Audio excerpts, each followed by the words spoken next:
नमस्कार। मैं जनवक्ता स्वयं गौतम। एक कहावत आपने बहुत सुनी होगी कि लोग ज्यादातर दूसरों को जो ज्ञान देते हैं, दूसरों से जो बातें करने के लिए कहते हैं, वो अपने ऊपर उतनी लागू करें ये जरूरी नहीं है। सुप्रीम कोर्ट ने एक सुनवाई के दौरान यही साबित करने की कोशिश की है। सुप्रीम कोर्ट में 3 जजों की बेंच एक मामले की सुनवाई कर रही थी। झारखंड हाई कोर्ट का मामला था और उसमें बैठे हुए थे जस्टिस सूर्यकांत यानी भारत के सीजेआई, जस्टिस जयमाला बागची और जस्टिस विपुल पंचोली। इस सुनवाई के दौरान जस्टिस सूर्यकांत ने एक बड़ा ही सटीक और तथ्यात्मक विश्लेषण करते हुए कहा कि हमारे देश में ये एक जानी पहचानी बीमारी हो गई है कि जो हाई कोर्ट्स होते हैं वो फैसलों को रिजर्व रख लेते हैं और वो बहुत लंबे समय तक उन फैसलों को नहीं सुनाते हैं, जिससे जो मुद्दई होते हैं, जो लिटिगेंट होते हैं, उनको परेशानी का सामना करना पड़ता है। और ये बहुत बड़ी समस्या है। लेकिन सवाल ये है कि क्या केवल ये जो हाई कोर्ट्स में ही चल रही है या लोअर कोर्ट्स में ही चल रही है? जबकि हकीकत तो ये है कि सुप्रीम कोर्ट में भी ये जो बीमारी, जैसे बीमारी कहा है जस्टिस सूर्यकांत ने, वो पूरी तरीके से हावी है। और उदाहरण के लिए जो वक्फ अमेंडमेंट बिल का फैसला था वो अभी तक पेंडिंग रखा हुआ है, उसको अभी तक सुनाया नहीं गया है, जबकि उस फैसले की सुनवाई करने वाले CJI justice B R Gavai retire हो चुके हैं। जस्टिस सूर्यकांत के ही कई सारे फैसले हैं जो रिजर्व रखे हुए हैं। एसआईआर का मामला रिजर्व रखा हुआ है जो बिहार को लेकर था और अब नए मामले आ गए हैं। ऐसे तमाम फैसले हैं सुप्रीम कोर्ट में। ये जो डिले है, इसी डिले को जस्टिस सूर्यकांत ने एक जानी पहचानी बीमारी कहा और ये कहा कि इसे दूर करने की जरूरत है। हालांकि नवंबर में उन्होंने एक गाइडलाइंस जारी की थी हाई कोर्ट्स को कि सभी हाई कोर्ट ये बताएं कि उनके यहाँ कितने मामले ऐसे हैं जो रिजर्व रखे हुए हैं। और उसे बताने के लिए 3 चीजें उन्होंने कहा कि एक तो रिजर्व रखने की डेट बताई जाए, प्रोनाउंसमेंट की डेट बताई जाए और अपलोडिंग की डेट भी बताई जाए। यानी किस दिन फैसले को रिजर्व रखा गया है, किस दिन उसको फिर ओरली बोला गया है और वेबसाइट पर कब अपलोड किया गया है। ये जो कुछ है, इससे सीधे सीधे जो नुकसान होता है वो जनता का होता है, अपराधियों का और कानून तोड़ने वालों का इससे फायदा ही होता है। कई बार जब ये मामले उनके विरुद्ध होते हैं तो नुकसान उनको सोचना देखना पड़ता है। वैसे हमारे देश में जिस तरीके से अदालतें काम कर रही हैं, जिस तरीके से पेंडेंसी बढ़ रही है, उसको लेकर तो बहुत सारी बातें होती हैं, बहुत सारे जज, बहुत सारे सीजेआई इसको स्वीकार करते हैं, लेकिन कभी भी उस दिशा में वो कोई सॉल्यूशन देने का काम आज तक नहीं कर पाए हैं। जबकि हमारे ही देश में कुछ हाई कोर्ट ऐसे हैं कि जिनके जज एग्जाम्पल सेट कर रहे हैं कि कैसे इस पेंडेंसी को दूर किया जा सकता है और कैसे इस समस्या से निजात पाई जा सकती है।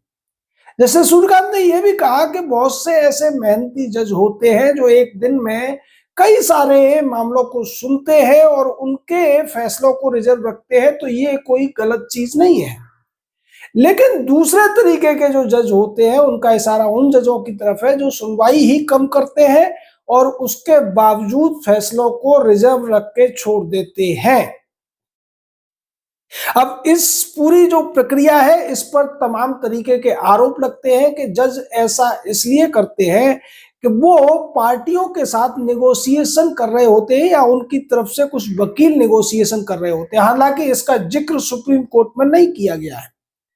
जबकि इस पूरी जो पेंडेंसी होती है कि जजमेंट को रिजर्व रख लिया गया है, इसके पीछे सोच बहुत सारे मामलों में और कहें तो आधे से ज्यादा मामलों में यही होती है कि उस रिजर्व रखने के दौरान बहुत सारी चीजें होती हैं अंदर खाने। अब अगर इस पर हुजूर आला का ध्यान गया है तो अच्छी बात है, लेकिन इस दिशा में कुछ ठोस होता हुआ दिखाई नहीं दे रहा है। क्योंकि अगर आपको हाई कोर्ट्स को कोई सलाह देनी है, सुझाव देना है, तो सबसे पहले तो उसको सुप्रीम कोर्ट में लागू करना पड़ेगा।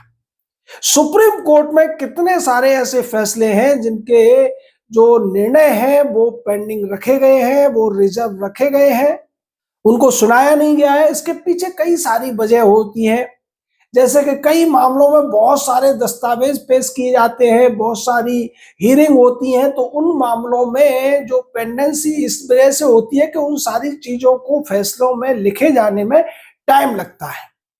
लेकिन जहां मामले छोटे होते हैं, स्पष्ट होते हैं, अगर उनको भी रिजर्व रखा जाता है तो ये बहुत ज्यादा एक समस्या उत्पन्न करता है, जिसका जिक्र सीजीआई ने किया है। आपको याद होगा कि जब राष्ट्रपति महोदया ने 14 सवाल दिए थे, 14 प्रश्न किए थे सुप्रीम कोर्ट से, तो उस मामले में भी फैसले को काफी दिनों तक रिजर्व रख लिया गया था। और बाद में जब रिटायरमेंट की बारी आई थी जस्टिस बी.आर. गवई की, तब उन्होंने उस फैसले को सुनाने का काम किया था। ज्यादातर मामलों में ऐसा ही होता है कि अगर कोई सीजीआई 6-7 महीने के लिए है तो वो लगातार सुनवाई करते चलते हैं, और जब रिटायरमेंट का हफ्ता आता है या रिटायरमेंट से 2-3 हफ्ते पहले वो सभी फैसलों को सुनाने का काम करते हैं। लेकिन वक्फ वाले मामले में तो सीजीआई रहते हुए बी.आर. गवई ने यह काम भी नहीं किया था। वो केवल अंतरिम फैसला सुनाकर चले गए, और अंतिम तौर पर क्या फैसला उस मामले में हुआ है, इसको अभी तक सुनाया नहीं गया है। ये एक बहुत बड़ी समस्या है, और सुप्रीम कोर्ट इस समस्या को अच्छी तरीके से समझ रहा है, जान रहा है। ये एक फैक्ट के तौर पर सामने आ चुका है, क्योंकि सीजीआई का ये कहना कि ये पेंडेंसी है, ये गलत परंपरा है, ये एक बीमारी है और इसे दूर करने की जरूरत है, ये बड़ी बात है। लेकिन इससे बहुत ज्यादा उम्मीदें नहीं की जा सकती है, क्योंकि जब तक सुप्रीम कोर्ट इस मामले में सही तरीके से एक एग्जाम्पल सेट नहीं करेगा कि अगर फैसला हुआ है तो उसको जल्द से जल्द सुनाया जाए, उसको जल्द से जल्द पब्लिक किया जाए।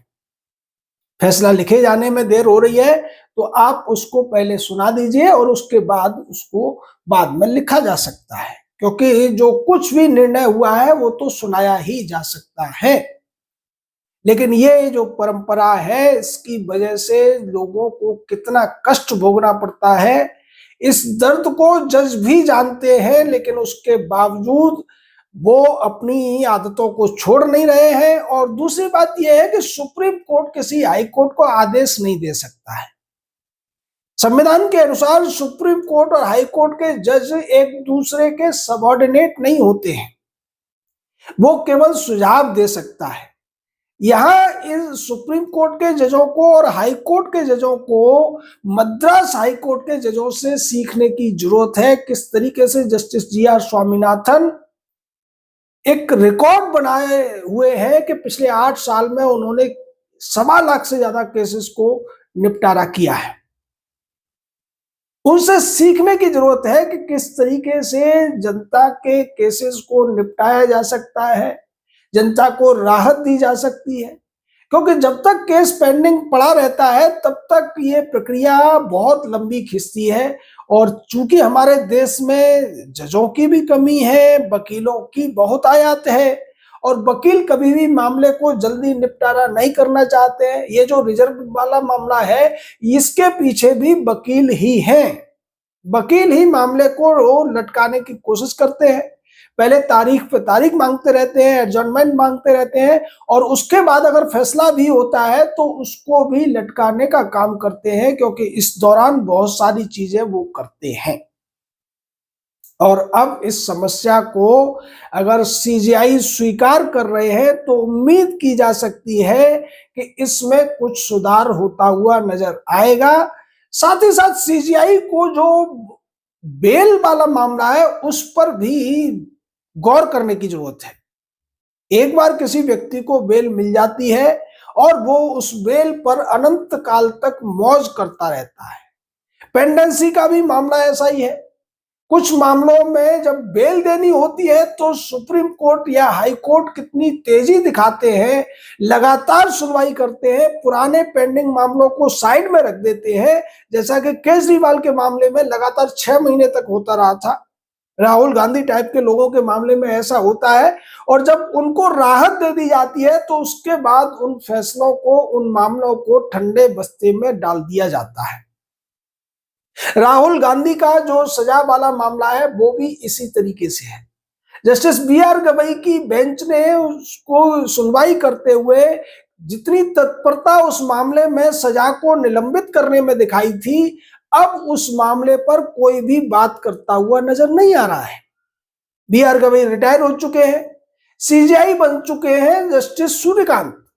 अगर वो वास्तव में देश के लोगों को न्याय देना चाहते हैं, एग्जाम्पल सेट करना चाहते हैं, तो उन्हें आगे बढ़कर राहुल गांधी का जो सजा के निलंबन का मामला था, हाई कोर्ट के फैसले को निलंबित रखने का मामला था, उसको जल्द से जल्द सुनवाई के लिए लेना चाहिए। फैसला कुछ भी हो, लेकिन आप उसको लटकाकर नहीं रख सकते हैं। जब वो व्यक्ति जिसे सजा हो चुकी है वो अपनी आदतें नहीं छोड़ रहा है, जबकि जमानत जब किसी व्यक्ति को दी जाती है तो उसमें शर्तें लगाई जाती हैं। राहुल गांधी के मामले में तो जस्टिस दीपांकर दत्ता की एक बेंच ने तो यहां तक कहा था कि जो व्यक्ति भारत की सेना पर सवाल उठा सकता है वो देशभक्त नहीं हो सकता। किसी देशभक्त से ऐसी उम्मीदें नहीं की जा सकती है। लेकिन राहुल गांधी ऐसा लगातार करते हुए आ रहे हैं, तो इस मामले में अगर जस्टिस सूर्यकांत भारत के 53वें सीजेआई हिम्मत दिखाते हैं, इस मामले को जल्द से जल्द खुलवाते हैं, तब यह समझा जाएगा कि वो इस देश की जुडिशरी को सुधारने, इसमें जो कमियां हैं उन्हें दूर करने में पूरी तरीके से गंभीर हैं। अन्यथा ये सब बातें मानी जाएंगी और इन बातों से बहुत ज्यादा फर्क पड़ने वाला नहीं है। जब तक सुप्रीम कोर्ट अपने यहां जो उन्होंने एक रवैया अपना रखा है उसको तोड़ेगा नहीं, जब तक जो पेंडेंसी कर रखी है उन्होंने मामलों को ठंडे बस्ते में डालने की एक आदत बना रखी है, उसको नहीं बदलेंगे, तब तक देश के लोगों को विश्वास नहीं होगा कि इस देश की जुडिशरी बदल रही है। और हम तो जस्टिस सूर्यकांत से, सुप्रीम कोर्ट के तमाम जजों से ये कहेंगे कि आपके पास सबसे बड़ा एग्जाम्पल है देश की जनता को ये विश्वास दिलाने के लिए कि हाँ, इस देश का सुप्रीम कोर्ट भारत की जनता को विश्वास में लेना चाहता है। तो आप सबसे पहले राहुल गांधी की सजा वाले मामले को उठाइए, उसकी सुनवाई कीजिए, उसका फैसला कीजिए। आप राहुल गांधी को उसकी सजा को माफ कर सकते हैं, आप ट्रायल कोर्ट के फैसले को पलट सकते हैं, हाई कोर्ट के फैसले को पलट सकते हैं, लेकिन निर्णय तो दीजिए। उस निर्णय के पेंडिंग रहने की वजह से, उस मामले को ठंडे बस्ते में पड़े रहने की वजह से राहुल गांधी जैसे लोग इस देश की न्यायपालिका का मजाक उड़ाते हुए ही दिखते हैं। उसको रोकना पड़ेगा। आप सबका इस पूरे मामले पर क्या कहना है, अपनी राय दीजिए। हमारे साथ जुड़िए, हमारी मुहिम का हिस्सा बनिए और इस देश से कॉलेजियम को खत्म करने के लिए आगे बढ़िए। जय हिंद, जय भारत।